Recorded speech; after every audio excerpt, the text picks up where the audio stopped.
50,000 रुपए की जॉब। 50,000 रुपए बड़ी रकम है मेरे लिए। मैं क्या क्या कर सकता हूँ? मैं नई शॉपिंग करूंगा, मैं अपनी बाइक के अंदर नए टायर्स डलवाऊंगा। क्यों? क्योंकि मेरे पास पैसा आ रहा है। क्लाइंट ने मुझे जॉब दी, मैंने जॉब एक्सेप्ट की, और चूंकि 50,000 रुपए मेरे लिए बहुत बड़ी रकम है, तो जिसकी वजह से अब going forward I will be very very happy. लेकिन जब आपको ये पता लगा कि क्लाइंट ने उन 50,000 के अंदर आपको जो रिक्वायरमेंट दी है वो है कि आपने वेबसाइट भी बनानी है, आपने सोशल मीडिया का पेज भी बनाना है, आपने कम्युनिटी को भी मैनेज करना है, और साथ साथ सेलिंग भी कर दो यार, हमारी प्रोडक्ट्स को ऑनलाइन बेच भी दो। अब आपको ख्याल आ रहा है कि काश मैं उस टाइम सोच लेता और 50,000 को देखने की बजाय मैं ये देख लेता कि प्रोजेक्ट के अंदर मेरा टाइम कितना लगना है, क्योंकि अब मैं किसी और प्रोजेक्ट पे फोकस नहीं कर सकता। तो दोस्तों, इस सेशन के अंदर हम बात करेंगे कि किस तरीके से आपने मनी और रिस्क को आपस में अटैच करना है, और लेस रिस्क प्रोजेक्ट लेने हैं कि जिसके अंदर कभी कभार मनी थोड़ी सी कम भी आपको मिल रही होगी।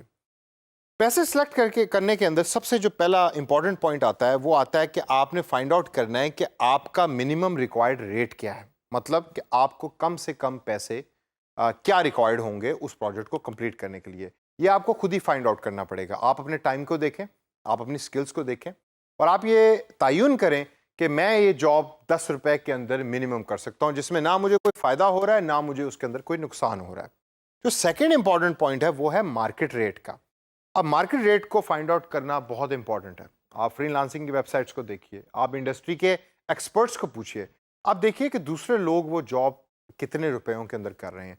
हो सकता है कि आप पाकिस्तान में बैठे हैं जहां बिजली कंपैरेटिवली सस्ती है, जहां और जो दूसरे अखराजात हैं वो कम है, और हो सकता है आपका जो रेट है वो भी कम हो बाकी मुल्कों के मुकाबले में। हो सकता है ब्राज़ील के अंदर जो बंदा बैठा फ्रीलांसिंग की जॉब कर रहा है उसका रेट आपसे ज़्यादा हो। तो मिनिमम रिक्वायर्ड रेट तो आपका कम है, लेकिन मार्केट रेट को आपने मैच करना है अपने मिनिमम रिक्वायर्ड रेट के साथ।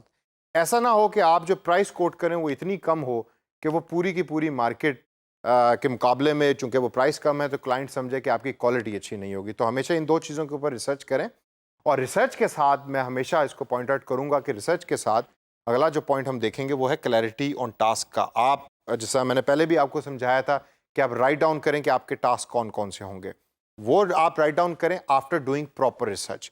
जब आपकी रिसर्च अच्छी है और आपने टास्क राइट डाउन कर दी हैं, तो एंड के अंदर आप देखें कि मेरी सेल्फ असेसमेंट क्या है, मैं ये काम कितनी देर में कर सकता हूँ, मैं ये काम कैसे कर सकता हूँ, और इसकी पूरी एक रिपोर्ट बनाएं, और फिर एक प्रॉपर प्राइस डिसाइड करें, और फिर मार्केट के अंदर जाएं, क्लाइंट से जाके बात करें। अब जो रिस्क है वो बड़ी इंपॉर्टेंट चीज़ है। कभी कभार आप पैसों को देख के, जैसे पहले एग्जांपल में मैंने बताया कि हाई रिस्क असाइनमेंट ले लेते हैं, फिर आपको स्ट्रेस होता है, आपको समझ नहीं आती कि ये जॉब मैं किस तरीके से कंप्लीट कर सकूं। तो डिजिटल मार्केटिंग की फ्रीलांसिंग जॉब्स के लिए आप कोशिश करें कि रिस्क को हमेशा जहन में रखें। कहीं ऐसा तो नहीं कि ये जॉब करने में मेरा पूरा महीना ज़ाया हो रहा है, लेकिन इन रिटर्न अगर मैं इसके मुकाबले में 5 और जॉब्स करता तो शायद मैं ज़्यादा बेहतर तरीके से पैसे भी कमा सकता था और टाइम भी मैनेज कर सकता था। रिस्क के अंदर जो एक फैक्टर आता है वो है अनडिस्क्लोज टाइमलाइन का।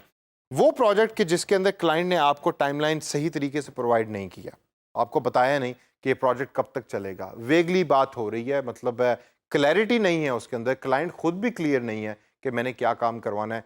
कोशिश कीजिए कि वो प्रोजेक्ट्स ना लें, क्योंकि ऐसा होगा कि कभी कभार आपने वो प्रोजेक्ट कंप्लीट किया और क्लाइंट का वो प्रोजेक्ट बंद हो गया, या वो ज़्यादा अरसा चल ना सका, या आपको पैसे ना मिल सके।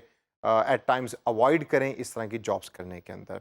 और लास्ट जो पॉइंट है वो है अनरेटेड क्लाइंट। इस तरह के क्लाइंट से दूर रहें। हमेशा क्लाइंट के ऊपर प्रॉपर रिसर्च करें, किस तरीके से उन्होंने पहले प्रोजेक्ट्स करवाए हैं, कैसे वो पेमेंट करते हैं, और प्रोजेक्ट किस नौइयत के होते हैं, कितना प्रोफेशनल है क्लाइंट। इन चीज़ों को जब आप जेहन में रखेंगे तो आपको ये पता लगेगा कि पैसा is not the only important thing. आप पैसा और रिस्क को आपस में मैच करके प्रोजेक्ट्स को सिलेक्ट करें, ताकि आप एक अच्छे डिजिटल मार्केटर बन सकें और फ्रीलांसिंग की जॉब बड़े अच्छे तरीके से सर अंजाम दे सकें।